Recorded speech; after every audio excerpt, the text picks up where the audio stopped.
Look, we have a chaotic situation with a government that sought re-election on the basis of wanting a bigger mandate and a bigger majority to bring stability to British politics. And what have we got? A minority government relying on the DUP to try and get business through the House of Commons when they have no agreed position, as far as I can work out, on most issues. It seems to me chaotic. And I think we are quite ready and able to put forward a serious programme which obviously has massive support in this country. Remember, this election campaign turned around a great deal on the basis of an awful lot of people rejecting the politics of fear and instead embracing the politics of hope that we can challenge austerity and we can actually start sharing the wealth out in this country a bit better. But in terms of raw, brute numbers and the way the system works, they got more votes and they got more seats than you did. And if they can form a coalition or some kind of government, then they have the right to do that. And it's very hard to see how, with your numbers, you can stop them. They are trying to form a government at the moment. I've no idea what they're going to put into the Queen's speech. No idea what their stance is going to be on a legislative programme. I'm very clear what our stance is. We fought this election campaign on a jobs-first Brexit. We fought this election campaign to oppose austerity. We fought this election campaign to start bringing fairness and justice, security for old people and real hope for young people. Surely the result has shown something very remarkable in British politics. Young people became engaged. Older people joined in that engagement. We had an incredible process here. There's something actually quite historic happened, Jim. It was an extraordinary campaign, but nonetheless, at the end of it, you lost the election. You accept that? We didn't win the election. OK, you didn't win it. As you know, I'm a totally effervescent, totally optimistic person. We didn't win the election, but we had an incredibly good result, particularly, if I may say so, given the way that so many of our incredibly experienced commentators wrote us off a month ago. So I'm going to return one more time you're welcome to the numbers, the parliamentary numbers and so forth. You're going to put down, we read, an alternative Queen's speech. Is that true? We're going to put down a substantial amendment to the Queen's speech which will contain within it the main points of our manifesto. And so we'll invite the House to consider all the issues we put forward, which I've mentioned, jobs first Brexit, mentioned the issues of young people and of austerity, and of as many other things. What are you going to be saying about Brexit?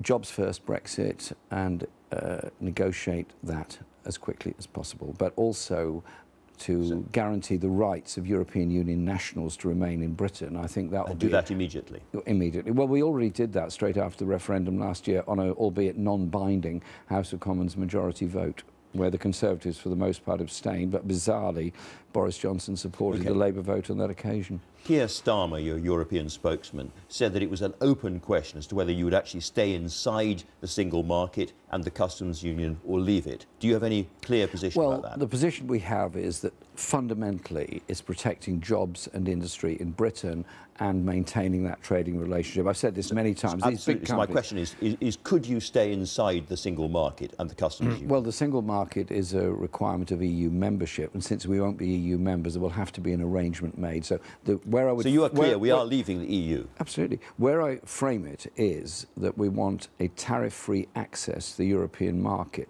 We also want to maintain very important university and research collaboration in Europe, and there's a whole host of European agencies, Euratom, security, environment, in which we obviously wish to be part of. And I tell you this, we will absolutely remain part of the European Convention on Human Rights and the European Court of Human Rights. We are not walking away from those vital post-war agreements that were made. Do you intend to support the government on the so-called Great Repeal Bill? The Great Repeal Bill, I suspect, has probably now become history. I suspect we'll have something different coming in a couple of weeks' time. We will put forward a position which we negotiate tariff-free access to the European market and legislate after that. You could come quite close to dominating the House of Commons in numbers terms as well, if you could persuade Sinn Féin to take their seat. Has it crossed your mind that they perhaps owe you a little bit? You could have a conversation with them and persuade them to come to Westminster. I fully understand the many, many aspects of Irish history, and I find Irish history absolutely fascinating. And I have followed it, as you know, for a very long time, and I represent a constituency that has a huge Irish community within it. I don't see any possibility of Sinn Féin taking their seats.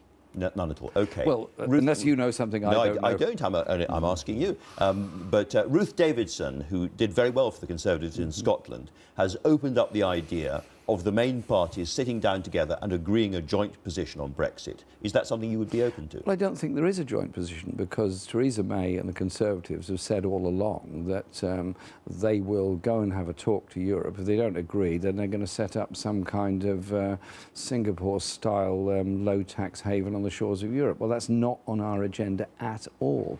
We're putting forward a very clear view on the kind of relationship we want with Europe in the future. Where I do agree with Ruth Davidson, if I may say, where I do agree with Ruth Davidson, if I may say so, is that we have to challenge the social conservatism of the DUP and what price they are going to extract from Theresa May and the Conservatives in order to continue support. They say there's no agreement. Well, the DUP have a very specific view on gay marriage, on women's rights, on a whole lot of things. They're not social liberals, you know. They also have a very specific view about things like the winter fuel payments and some of the welfare issues, where they're on your side rather than the Conservative side. So we'll wait to see what happens. Presumably you would welcome Conservatives not implementing those parts of the manifesto. I've been all through this election campaign and I've been asked 100 times the question, have we done deals with anybody? No. Are we forming a coalition? No. Will we put our programme to Parliament? Yes. And that is what we will do.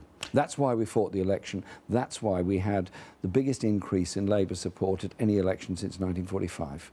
There's something quite remarkable happened there. Do you think we may be facing another election this year?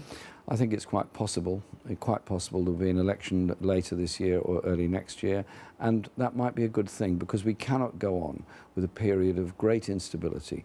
We have a programme, we have the support, and we are ready to fight another election campaign as soon as may be, because we want to be able to serve the people of this country on the agenda we put forward, which is transformative and has gained amazing levels of support. Because people say, hang on, why are my children worse off than we are? Why are my grandchildren going to be worse off than we are? It's about, this election wasn't just about Brexit. There was something very different about it. It was challenging an economic consensus which has impoverished so many people. It certainly was, and there is now a big choice, in a sense, ahead of you, a strategic choice about how you lead the Labour Party going forward, because you now need to make one further big jump to actually achieve a parliamentary majority and govern as the Labour Party.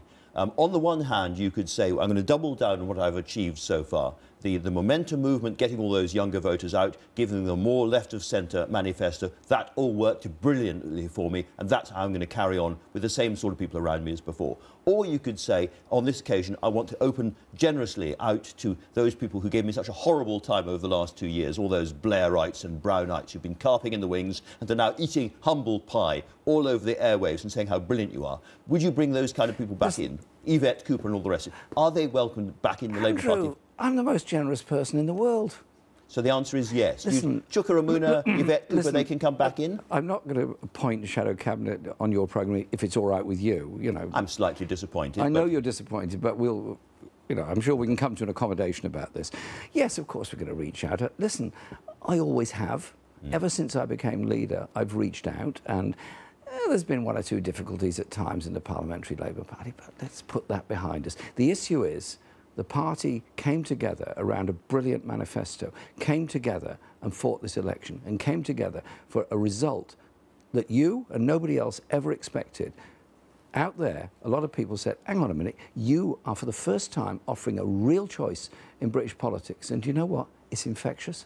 So what is the next stage of all of this? Because if you bring more people back in, you're going to, as it were, heal the Labour Party wounds and bring the Labour Party back together again after this election result. You're expecting an election quite soon. Is the Labour Party ready for an election again this year? It's a very expensive process. Listen, we don't have any big donors. We don't have any billionaires. We raised millions of pounds from an average donation of £22. Ordinary people, without much money, saw in us something that was transformative, different, and a real offer in society. We're ready any time. Now, you've probably heard already Conservatives on this programme saying the one thing we really fear is an early election because Jeremy Corbyn will become Prime Minister if we're not very, very careful. What's your message to Theresa May now? Well, she fought the election on the basis she wanted a personal mandate. She said in terms in Parliament, vote for me, I never said that. I've said vote Labour. And she said she needed that mandate in order to negotiate Brexit. Well, what happened? She lost seats. She's now in a minority government. She's relying on the DUP, which barely gives her a majority vote in the House of Commons in order to survive. Listen, is it credible that with all the issues facing our country, all the issues of inequality, injustice and the Brexit talks and everything else, that you have a government that cannot actually gain a majority in the House of Commons except by doing a deal with a very socially conservative DUP? Come on, we need something more responsible than that. Is Jeremy Corbyn in this for the long term? Look at me. I've got youth on my side.